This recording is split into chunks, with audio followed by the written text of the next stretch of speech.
Next set of questions is legal. They want to know, is any legal action possible to restrict entry? Why can't we stop evangelism by legal action? Can we file a case saying that since the government controls Hindu places of worship, this is also a Hindu place of worship, and government land is being rented by Kumbh Mela, so government has some responsibility? That makes sense. But I have to check this out. I'm going to meet some top Supreme Court lawyers, constitutional lawyers when I'm in India. The major issue is we need to first define what constitutes Hinduism. If Hinduism is being threatened, what is it that is being threatened? If you can't define it, you can't defend it. So we have to define what we mean by who's a Hindu, what is Hinduism. Whether you call it Sanatana Dharma does not change the matter. So don't tell me, oh, we should call it, changing the name does not change the problem. We have to define what we mean by the entity, however you name it. And so this definition has to be widely accepted by our own people. You can't have Brahma Kumaris saying, everything is the same, Jesus is also a path, and Self-Realization Fellowship saying that he's also one of the avatars.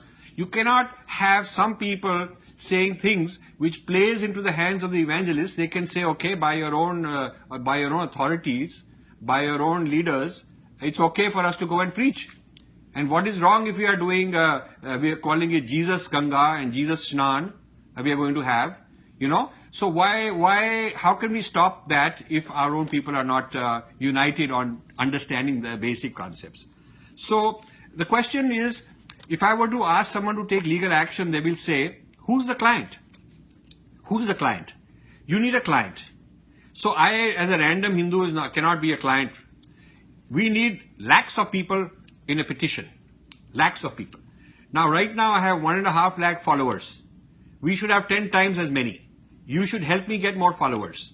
When we have a large following, we'll have a large voice. So then we'll be a constituency that has some stake.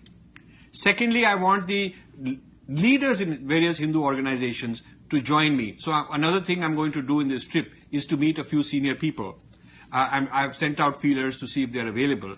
And once we have a large public voice, like you people, combined with a few leaders, important leaders, united, then, we can take the legal action, because we do not want to take action when the insiders are disunited. When the insiders themselves don't agree, then if you take action, it will backfire, because our opponents will get other Hindus to talk against me.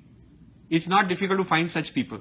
They will get all kind of Hindus to talk against me, and then it will look like, oh, I'm just one kind of a person only, and maybe I'm a radical, I'm whatever, and they will just keep us divided. So first, before we go external and we take on the outsiders, we must unify the insiders. That's a very important thing and not an easy thing to do.